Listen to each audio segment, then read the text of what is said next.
ஓம் அகிலாண்டேஸ்வரியே போற்றி, அகிலத்தை ஆள்பவளே போற்றி போற்றி. நல்லதே நினைப்போம், நல்லதே விதைப்போம்.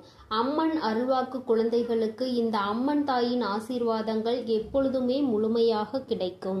இன்று இந்த தாயானவள் உன்னுடைய குலதெய்வ வாக்கினை கொண்டு வந்திருக்கின்றேன். குலதெய்வ வாக்கை தவிர்த்து விடாதே. ஏனென்றால் உன்னுடைய மிகப்பெரிய கேள்விக்கு உன் குலதெய்வத்திடம் இருந்து உனக்கு பதில் வந்திருக்கின்றது. என் தங்கமே, இன்று இந்த தாயானவள் உன்னை தேடி வந்து உனக்கான நல்ல வாக்கினை கொண்டு வந்ததற்கு மிகவும் முக்கியமான காரணம் என்ன தெரியுமா? என் பிள்ளைக்கு மனதில் இருக்கின்ற ஒரு மிகப்பெரிய குழப்பத்திற்கு தீர்வினை கொண்டு வந்து சேர்க்க வேண்டும் என்பதுதான். நான் இங்கே கண்ணீர் சிந்துகிறேன், யாருக்கும் எந்த துரோகத்தையும் செய்யாமல்.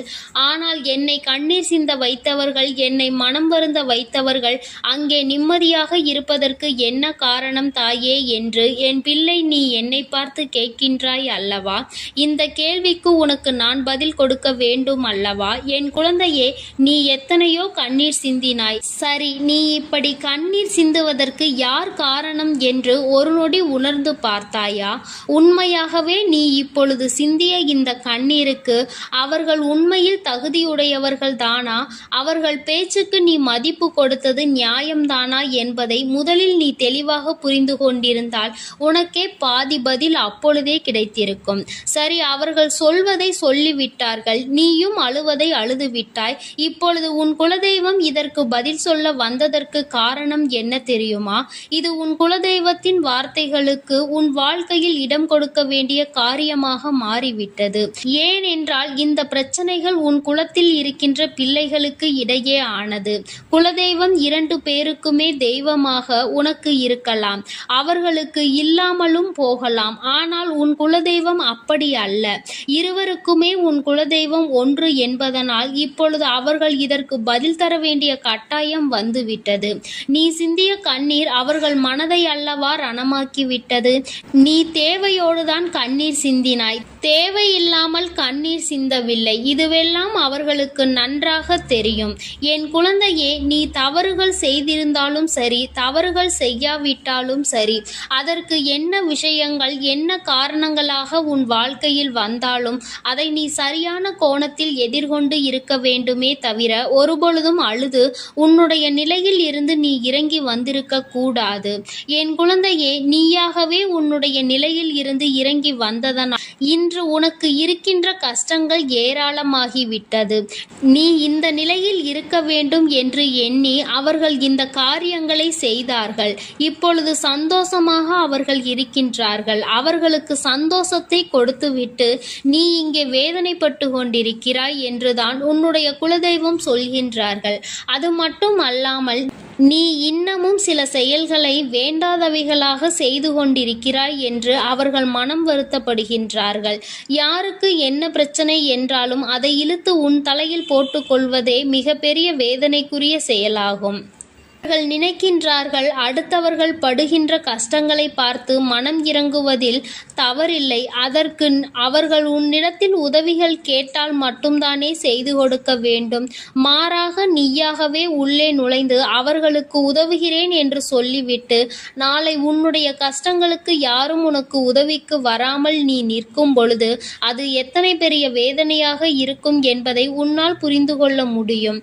அதற்காக கைமாறு கருதாமல் உதவி செய்ய வேண்டும் என்று சொல்லி இருக்கின்ற பொழுது நீ உதவிகளை செய்யக்கூடாது என்று சொல்கின்றேனே என்று என் பிள்ளை நீ நினைக்கலாம். என் தங்கமே, வாழ்க்கையில் இப்பொழுதெல்லாம் பல மாற்றங்கள் வந்துவிட்டது. முன்பு போல இப்பொழுது இருக்கின்றவர்கள் எல்லாம் இல்லை. ஒரு உதவியை செய், அதற்கு கைமாறு எதிர்பார்ப்பது மட்டும் அல்லாமல் அந்த உதவிகளை செய்தவர்களுக்கே குழி தோண்ட நினைப்பதுதானே இப்பொழுது இருக்கின்ற மனிதர்களின் மனநிலையாக இருந்து கொண்டிருக்கிறது. அடுத்தவர்கள் வாழ்க்கையில் கெடுதல் நினைக்க ஒருவரும் ஒரு அளவு கூட சிந்திப்பது கிடையாது. யாருக்கு வேண்டுமானாலும் என்ன வேண்டுமானாலும் செய்ய நினைக்கிறார்கள்.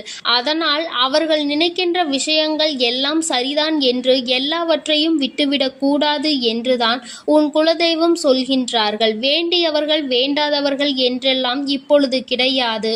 உண்மையில் எவரினுடைய வார்த்தைகள் உனக்கு ஆறுதலையும் அன்பையும் கொடுக்கின்றதோ அவர்கள் மட்டுமே உனக்கு வேண்டிய யாருடையவர்கள், உனக்கு யாருடைய வார்த்தைகள் உனக்கு வேதனைகளை அதிகமாக கொடுக்கின்றதோ அவர்கள் உனக்கு வேண்டாதவர்கள். இப்பொழுதெல்லாம் இப்படிதான் உனக்கு இருக்கின்ற உறவுகளை கணிக்க வேண்டுமே தவிர ஒருபொழுதும் நீ உறவுகள் என்று எண்ணி தேவையில்லாத நட்புகளை வளர்த்து கொள்ளாதே. என் பிள்ளையே, தெரியாதவர்கள் கூட ஓடி வந்து உதவிகளை செய்து கொடுத்து விடுவார்கள். தெரிந்தவர்கள் இங்கே உதவிகளை செய்வது கிடையாது. தெரிந்தவர்கள்தான் அடுத்தவர்களுக்கு உதவிகளை செய்தால் எங்கே அவர்கள் வாழ்க்கையில் முன்னேற்றம் வந்துவிடுமோ என்று எண்ணி அதை செய்ய மறுக்கின்றார்கள். என் தங்கமே, இதையெல்லாம் இனிமேல் உன் வாழ்க்கையில் நடக்க இருக்கின்ற விஷயங்கள். அதனை உனக்கு புரிய வைக்க வேண்டும். அதன் பிறகாவது என் பிள்ளை இந்த வாழ்க்கையில் என்ன நடந்து கொண்டிருக்கிறது என்பதை புரிந்து கொண்டு அதற்கு ஏற்றது போல நீ வாழவும் தொடங்கி விடுவாய். இனியும் இந்த சூழ்நிலைகள் இப்படியே இருக்கும் என்றால் நீ உன்னுடைய மனநிலையில் மாற்றங்களை கொண்டு வர வேண்டும். நான் இப்படிதான் இருப்பேன், இப்படிதான் வேதனையை அனுபவிப்பேன் என்றால் யாராலும் உன்னை எதுவும் செய்துவிட முடியாது அல்லவா? உன்னுடைய குலதெய்வம் அதை தான் சொல்லி அங்கே வேதனைப்பட்டு கொண்டிருக்கின்றார்கள்.